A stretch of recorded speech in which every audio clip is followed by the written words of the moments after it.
नमस्कार दोस्तों, आशा की पाठशाला में आप सभी का स्वागत है। आइए बच्चों, आज आप सबको कक्षा 4 फुलवारी पाठ 14 ओणम का अभ्यास कार्य कैसे करना है, शब्दार्थ के साथ साथ अभ्यास कार्य भी बताते हैं आपको। उसका प्रश्न उत्तर कैसे लिखना है, तो पहले शब्दार्थ देख लेते हैं। इसमें शब्दार्थ है, पहला है शब्द श्रावण। श्रावण का अर्थ होता है सावन का महीना। मध्याह्न काल, दोपहर का समय। पौराणिक कथा, इसका अर्थ है पुराणों से ली गई कथा। अगला है शब्द पराक्रमी। पराक्रमी का अर्थ होता है वीर प्रतापी। उल्लास, उल्लास का अर्थ होता है खुशी। चेतना, चेतना का अर्थ है प्राण। संचार, संचार का अर्थ है फैलना। अगला है पर्यटक। पर्यटक का अर्थ होता है सैलानी। आइए बच्चों, अभ्यास कार्य पे चलते हैं। प्रश्नोत्तर। पहला प्रश्न है का भारत को त्योहारों का देश क्यों कहा जाता है, तो इसका उत्तर लिखेंगे। भारत को त्योहारों का देश इसलिए कहा जाता है क्योंकि भारत में वर्ष भर कोई न कोई त्यौहार मनाया जाता है। अगला प्रश्न देखते हैं, प्रश्न नंबर 2। ओणम कब मनाया जाता है, तो इसका उत्तर लिखेंगे बच्चों। ओणम श्रावण मास में मनाया जाता है। मलयालम में इस माह को चिंगमासम कहते हैं। अगला प्रश्न देखते हैं बच्चों, प्रश्न नंबर 3 ग। ओणम के साथ कौन कौन सी पौराणिक कथा जुड़ी है, तो इसको देखते हैं। प्राचीन काल में महाबली नाम के राजा राज्य करते थे।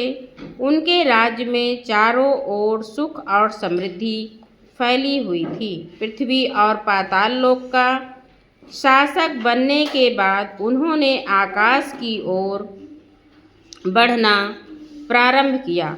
देवराज इंद्र की प्रार्थना पर भगवान विष्णु ने वामन रूप धारण कर महाबली से दान में संपूर्ण पृथ्वी और आकाश मांग लिया।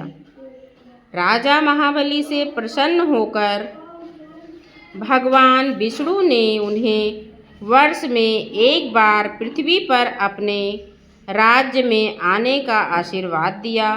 तब से मान्यता है कि महाबली ओणम के दिन राज्य में आते हैं। आइए अगले प्रश्न पर चलते हैं बच्चों। अगला प्रश्न है पूक्कलम किसे कहते हैं और इसे कौन तैयार करते हैं, तो इसका उत्तर देखते हैं बच्चों। सब घरों के आंगन रंग बिरंगे फूलों की गोलाकार आकृतियों फूल चक्रों से सजाए जाते हैं, जिसे पूक्कलम कहते हैं। परिवार के सभी स्त्री पुरुष और बच्चे मिलकर इसको तैयार करते हैं। अगला प्रश्न देखते हैं।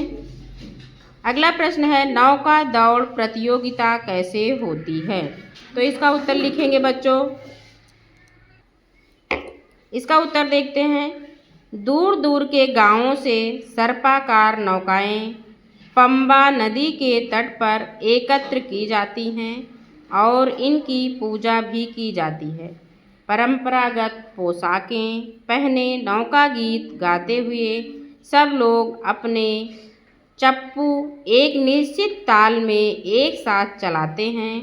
दौड़ में विजेता रही नौकाओं को पुरस्कृत किया जाता है। एक अगला प्रश्न देखते हैं। अगला प्रश्न है तिरुवोणम क्यों महत्वपूर्ण है, तिरुवोणम क्यों महत्वपूर्ण है, इसका उत्तर देखते हैं। ओणम का पहला दिन तिरुवोणम कहलाता है। तिरुवोणम पारिवारिक जनों के मिलन, पारस्परिक और सहयोग का पर्व है। पारस्परिक प्रेम और सहयोग का पर्व है।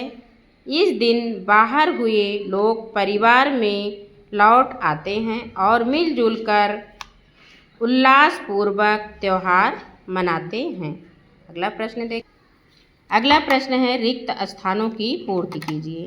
कहा है दक्षिण भारत में ओणम डाट डाट प्रमुख त्यौहार है।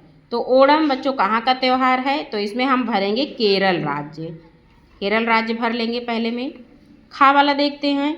यह डाट डाट मास में मनाया जाता है। तो कब मनाया जाता है? इसमें भरेंगे श्रावण मास में। बीच में हम श्रावण भर लेंगे। अगला है गा ओणम डाट डाट और डाट डाट का पर्व है।